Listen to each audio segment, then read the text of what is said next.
একদিকে যখন প্রবল গরমে তাপপ্রবাহের পরিস্থিতি তৈরি হয়েছে ভারতের বেশিরভাগ রাজ্যে, তখন প্রতিবেশী বাংলাদেশের পক্ষে সুখবর।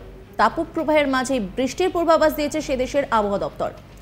প্রসঙ্গত, বৃহস্পতিবার ২রা মে বাংলাদেশের কিছু এলাকায় বৃষ্টি হয়। আর এই বৃষ্টির ফলে নাকি বাংলাদেশের উত্তর পূর্বাঞ্চলের নদীগুলিতে জলস্তর অনেকটাই বেড়ে গিয়েছে, যার ফলে বাংলাদেশের বিস্তীর্ণ এলাকায় বন্যার আশঙ্কা দেখা দিয়েছে। এ বিষয়ে ইতিমধ্যেই সংশ্লিষ্ট এলাকার বাসিন্দাদের অ্যালার্ট করেছে বাংলাদেশের সতর্কীকরণ কেন্দ্র। একই সঙ্গে এই নদীগুলিতে চিহ্নিত স্টেশনগুলির বন্যা সম্পর্কিত তথ্য বাংলাদেশে পাঠাতে শুরু করেছে ভারতও।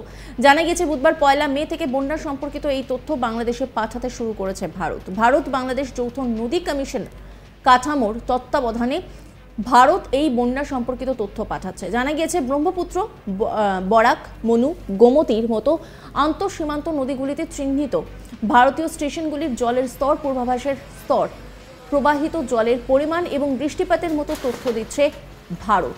তিস্তা, জলঢাকা, তোর্ষা, মহানন্দা এবং গঙ্গার এলাকায় বাংলাদেশের ভূখণ্ডে বন্যার পূর্বাভাস ও সতর্কতার উদ্দেশ্যে এই তথ্য দিচ্ছে ভারত থেকে পাঠানো এই তথ্য বাংলাদেশের জন্য বন্যা পরিস্থিতি নিয়ন্ত্রণে কার্যকর হবে বলে মনে করা হচ্ছে।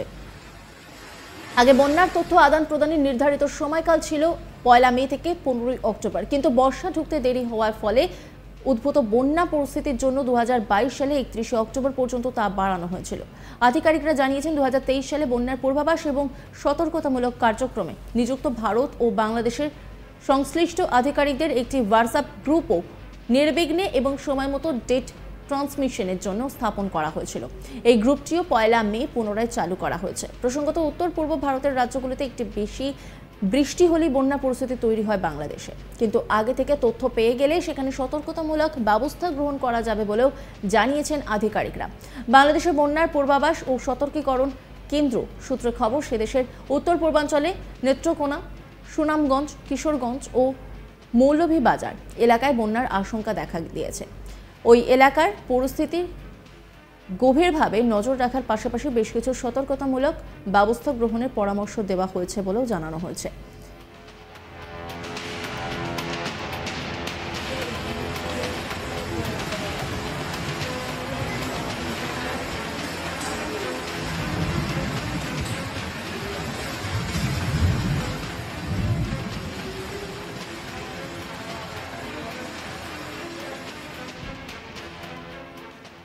FSWC সূত্রে খবর, আগামী ৪৮ ঘন্টায় সিলেট, মৌলভীবাজার, সুনামগঞ্জ ও হবিগঞ্জ সহ বাংলাদেশের উত্তর পূর্বাঞ্চলের সীমান্তবর্তী জেলাগুলিতে প্রাক বর্ষার জলপ্রবাহ বিপদসীমা অতিক্রম করতে পারে, তাই সেখানকার বাসিন্দাদের সতর্ক থাকতে বলা হয়েছে।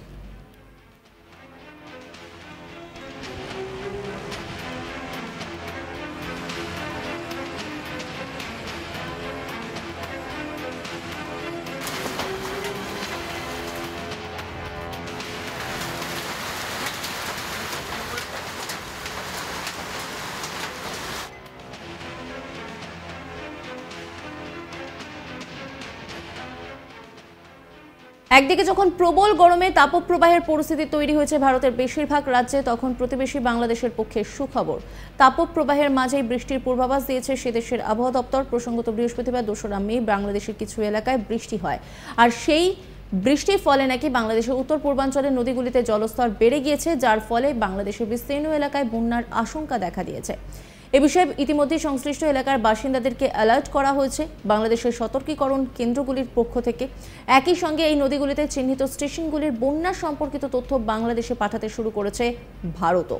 জানা গেছে বুধবার ১ মে থেকে বন্যা সম্পর্কিত এই তথ্য বাংলাদেশে পাঠাতে শুরু করেছে ভারত বাংলাদেশ যৌথ নদী কমিশন কাঠামোর তত্ত্বাবধানে ভারত এই বন্যা সম্পর্কিত তথ্য পাঠাচ্ছে। জানা গেছে ব্রহ্মপুত্র, বরাক, মনু, গোমতীর মতো আন্তঃসীমান্ত নদীগুলিতে চিহ্নিত ভারতীয় স্টেশনগুলির জলের স্তর, পূর্বাভাসের স্তর, প্রবাহিত জলের পরিমাণ এবং বৃষ্টিপাতের মতো তথ্য দিচ্ছে ভারত। তিস্তা, জলঢাকা, তোর্ষা, মহানন্দা এবং গঙ্গার এলাকায় বাংলাদেশের ভূখণ্ডেও বন্যার পূর্বাভাস ও সতর্কতার উদ্দেশ্যে এই তথ্য দিচ্ছে ভারত থেকে পাঠানো এই তথ্য বাংলাদেশের জন্য বন্যা পরিস্থিতি নিয়ন্ত্রণে কার্যকর হবে বলে মনে করা হচ্ছে। আগে বন্যার তথ্য আদান প্রদানের নির্ধারিত সময়কাল ছিল ১ মে থেকে ১৫ অক্টোবর, কিন্তু বর্ষা ঢুকতে দেরি হওয়ার ফলে ওই সময়ের যে বন্যা পরিস্থিতির জন্য ২০২২ সালের ৩১ অক্টোবর পর্যন্ত তা বাড়ানো হয়েছিল।